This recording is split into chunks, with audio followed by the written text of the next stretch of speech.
my name is Bernie Williams and this is That 4x4 Show. The theme of this week's program is sand. We will show you how to drive through sand, and then we'll also show you where you can find the sand to go and hone your sand driving skills. And I will also show you some of the pitfalls that you can experience in sand. But before we get to that, I get to drive two soft roaders and we get to see what do you get for your money.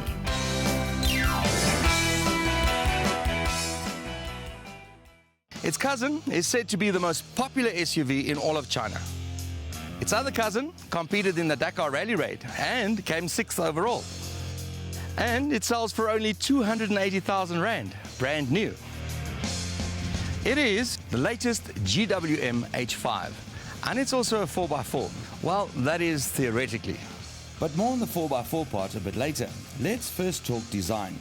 And in this department, the latest GWM H5 is, well, middle of the road. One certainly can't call it a work of art, nor can you accuse it of being particularly ugly.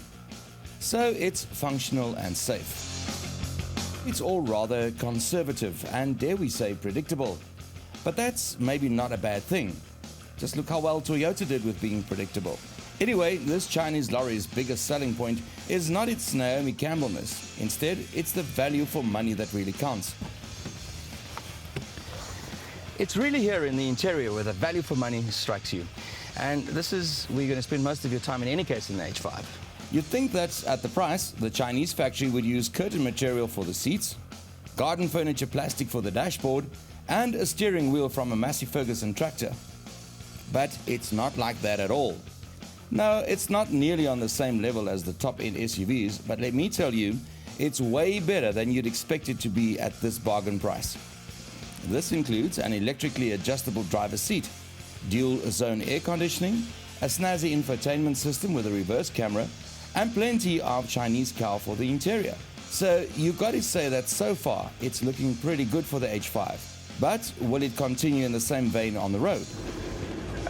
No, unfortunately not. This is kind of like driving a metro bus. At the lower end of the rev range, you have such bad turbo lag. But once you get the little 2-litre turbo diesel going and the turbo starts working, it's quite a different story. But unfortunately, dynamically, the H5 really fails to impress.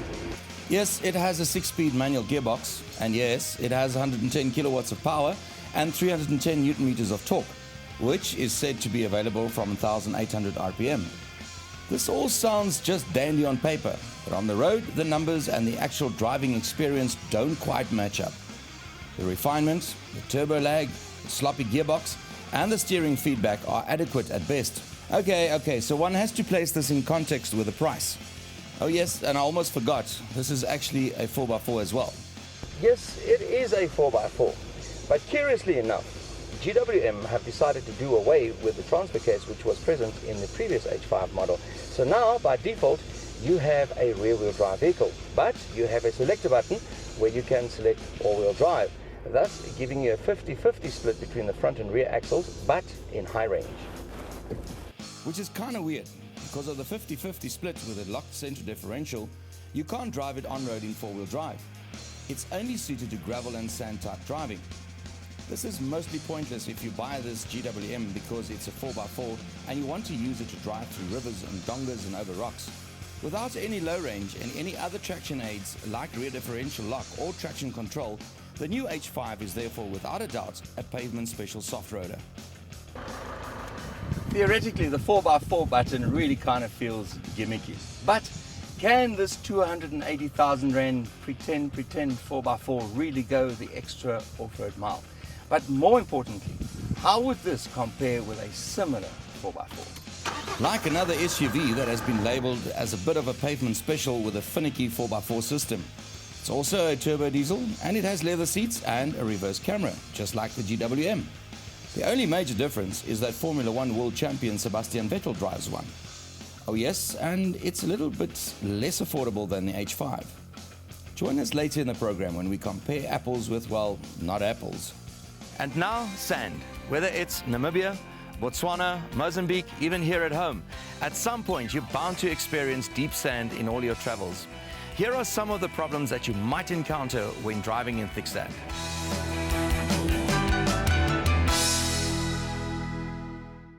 Driving on sand can be intimidating, but it can also be pretty cool and loads of fun. But there is sand and there is sand. We get different kinds of sand. The kind of sand you find here is almost like a dry riverbed. And this kind of a sand, you could get away with about 1.5 to about 1.2 bar tire pressures. Going to the Kalahari, your red dunes, it's even more difficult to traverse the dunes, and the sand, I reckon about 1.2 bar as well. The Namib Desert, on the other hand, I would recommend you go down to about 0.8. But why should I deflate my 4x4 tires? What does that help? Let me explain with a drawing in the sand. If you have perfectly inflated tires, okay, that would be more or less the profile that you would see, and that being your surface. Okay, so that's more or less your contact patch that you will have. So now if I deflate my tire, my profile is going to look slightly different, and please forgive me, I'm not Picasso. So this is more or less what it's going to look like. So I get a bit of flotation, it's almost like a railway line over here. But the moment I deflate my tire, please remember, you are not making the tire wider. What you are in effect doing is you're making the footprint longer, giving you better traction in the sand.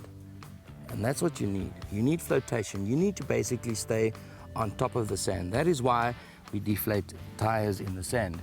So that's the theory. Let's get practical about it. We've now gotten to a place where we can't go any further. All right, so what do? I now engage low range, and for better traction, and I need to start building myself a road. How do I do that?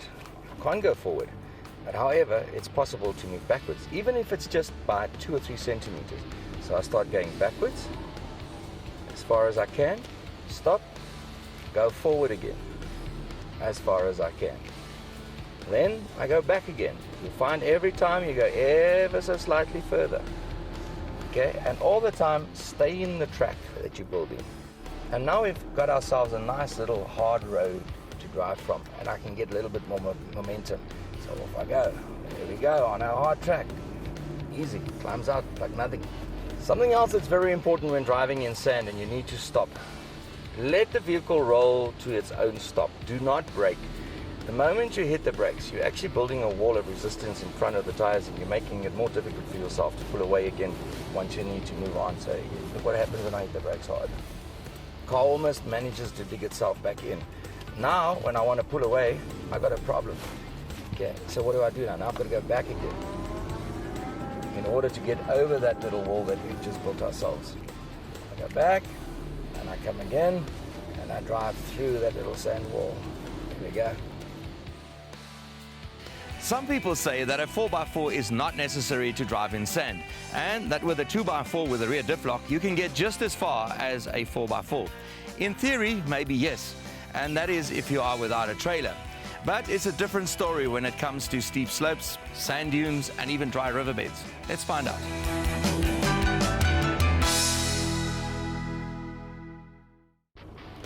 Now, some guys believe it's an absolute myth that you must engage four-wheel drive in a dry riverbed or in sand for that matter. And of course, guys being guys, it's an ego-driven thing. You buy a 4x4 to see how far you can go in two-wheel drive. What's the point? Let's see. I'm now in two-wheel drive, and I'm going to switch the traction control off just for that added little bit of momentum that we can get. And let's see how far we get in two-wheel drive in the sand. So let's switch off the traction control. And here we go in two-wheel drive.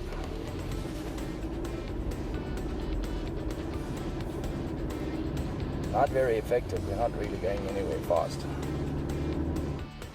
Ain't working. Let's try the same exercise, and now we are in four-wheel drive. See how much easier it is. So, why would you want to struggle in two-wheel drive when you can do it so easily in four-wheel drive? I mean, really? So, the moral of the story is simple. If you've got 4x4, use it. The mechanical toll on your vehicle and the impact on the tracks you spin on, well, it's just not worth it. So, where do you find sand to drive in? Here's an idea for you. The 4x4 Community Forum guys often organize a river trip. And here you will have plenty of opportunity to hone your sand driving skills. And of course, plenty of guys will be on hand to help you should you get stuck.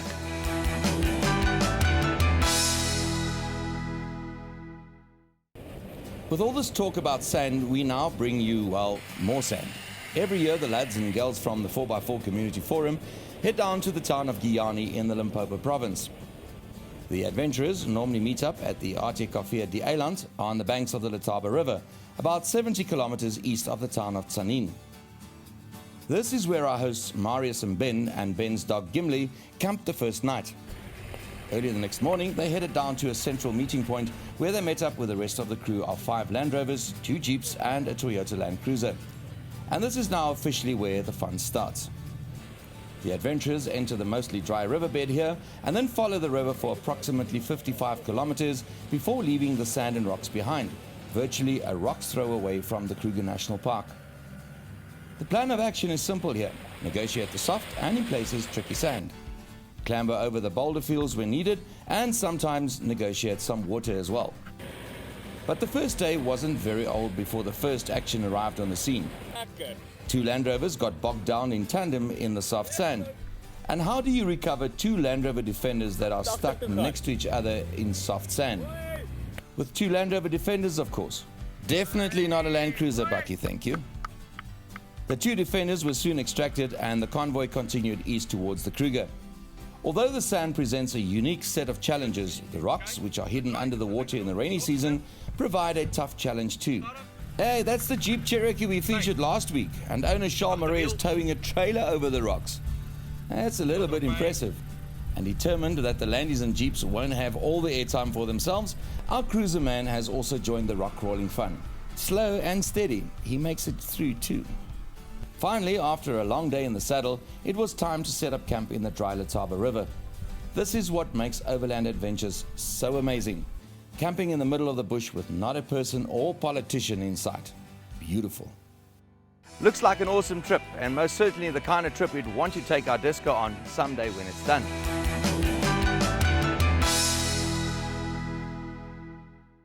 The Landy is slowly coming together now. With only weeks before the Discovery's big reveal at the Johannesburg International Motor Show, the pressure is on to finish on time. Meanwhile, the Landy is still with Dwayne Services in Pretoria, where the new dashboard is almost done. It seems as if Dwayne was, well, having a bit of a foam party, all by himself. So once the new foam surface has been smoothed over, the fiberglass sheet will follow, along with resin.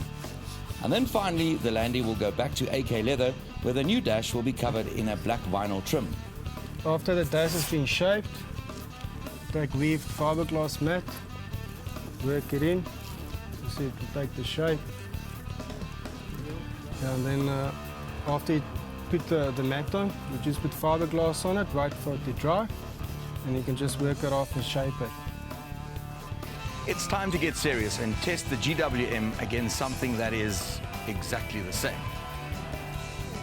but completely different.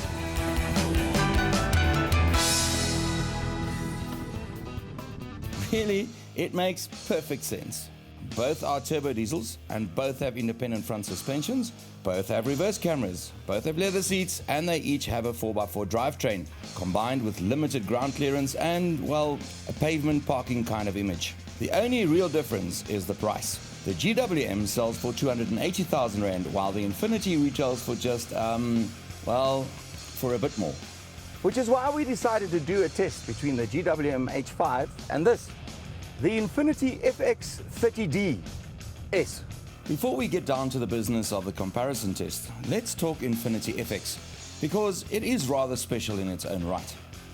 Infinity is for Nissan what Lexus is for Toyota, a premium brand with superior, well, everything. The FX is Infinity's sport SUV, and this particular version is fitted with Nissan's 3-litre V6 turbo diesel engine, and this is the top premium S derivative. The 3-litre V6 delivers 175 kilowatts of power and 550 newton meters of torque, and is coupled to a 7-speed automatic gearbox that sends the power permanently to all 4 wheels via an electronic 4x4 system. Looks-wise, the FX is one of those designs that polarize views. Some love it, while others don't. Whatever you think of it, it does seem to get noticed a lot, and that's probably what the designers aimed for. Especially the swoopy bonnet with its powerful bulges on the sides are not to everyone's liking, but overall we reckon it's a pretty fine looking machine. Besides the reverse camera and leather we mentioned before, the FX interior is fitted with just about any and all of the bells and whistles and electronic this and that you can imagine.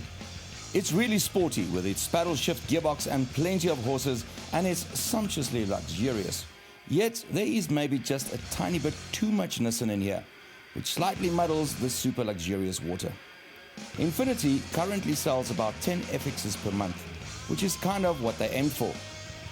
It's all very exclusive and very posh. Then again, at 780,000 Rand, that's kind of what you'd expect. Enough of the blah blah blah yada yada fish-based stuff. Let's get down to business and see how this Infiniti will stack up against the GWM H5.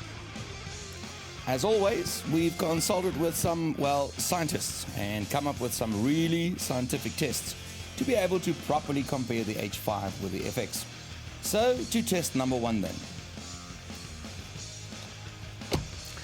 Our first test is a very serious off-road driving test. And please guys, don't try and attempt this at your local shopping mall. It takes years of experience and practice.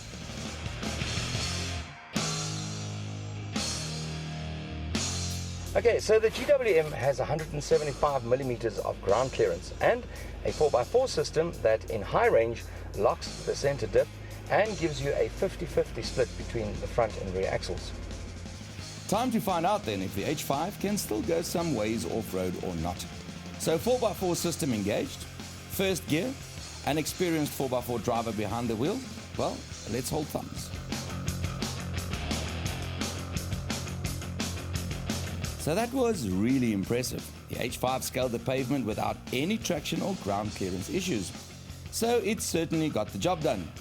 Now, let's find out if the snazzy Infiniti can go where many other soft-roader 4x4s go every weekend. So, remember those low-profile tires. Low-profile tires. I'm seriously nervous. Okay. Oh my word. Actually got to the top. So the off-road challenge is a draw.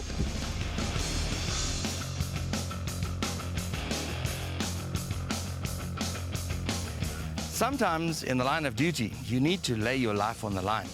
So it's time now, after we've already completed the urban off-road test, to do the more dangerous off-road test. This is one of the training obstacles at the Rhino Park complex. It's not exactly grade 10 obstacle, but no sedan will be happy here. So it's the perfect place then for two in-between 4x4s like the Infiniti and GWM.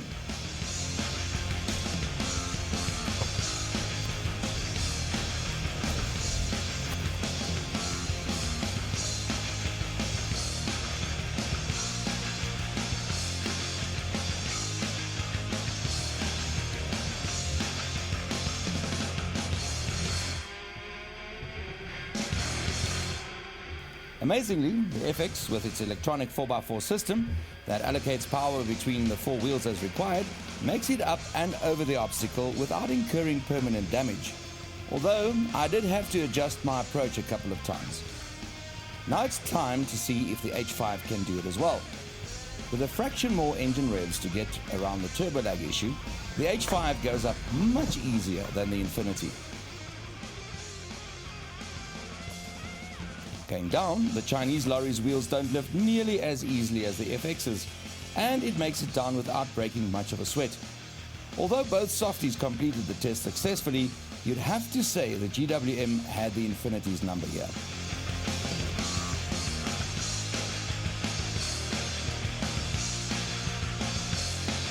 Practicality is very important for average Joe, so we need to test this aspect too. And for that purpose, I have, with the input of our highly skilled scientist, assembled an array of practical gear that a typical soft-roader SUV has to carry. So let's see if all of this stuff fits in here. Mom's bags, Dad's drinks, Kitty's toys. Of course, we also, at some stage, need to talk to each other. Yes, and there's even some space to spare. Practical features were probably not at the top of the FX's design brief, but let's see how it fares. Mom's overnight bag. Of course, don't forget Dad's drinks. I see a problem. Baby's back. Baby's toys. And of course, the need to talk.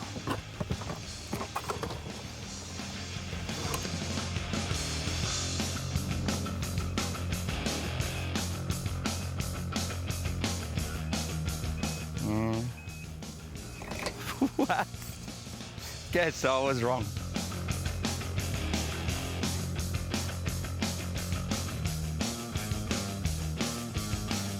Driving pleasure is an important sales pitch too.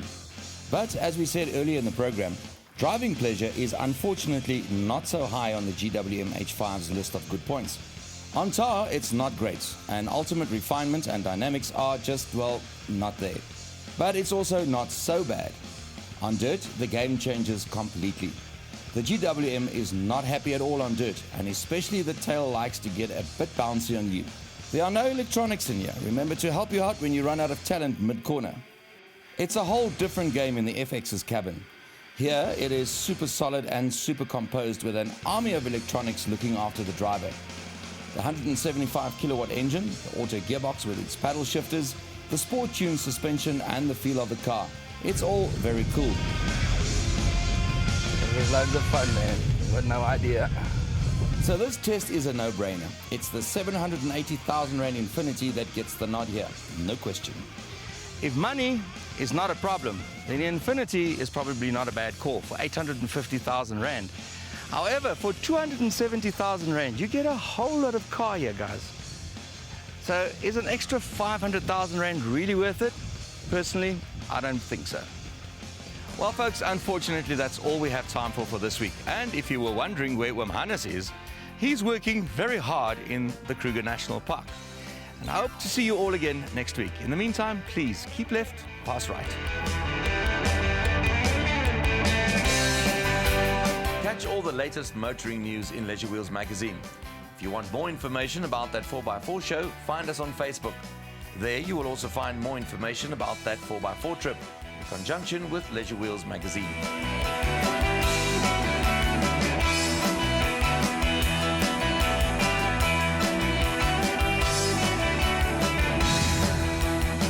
That 4x4 show brought to you by Bridgestone, your journey, our passion.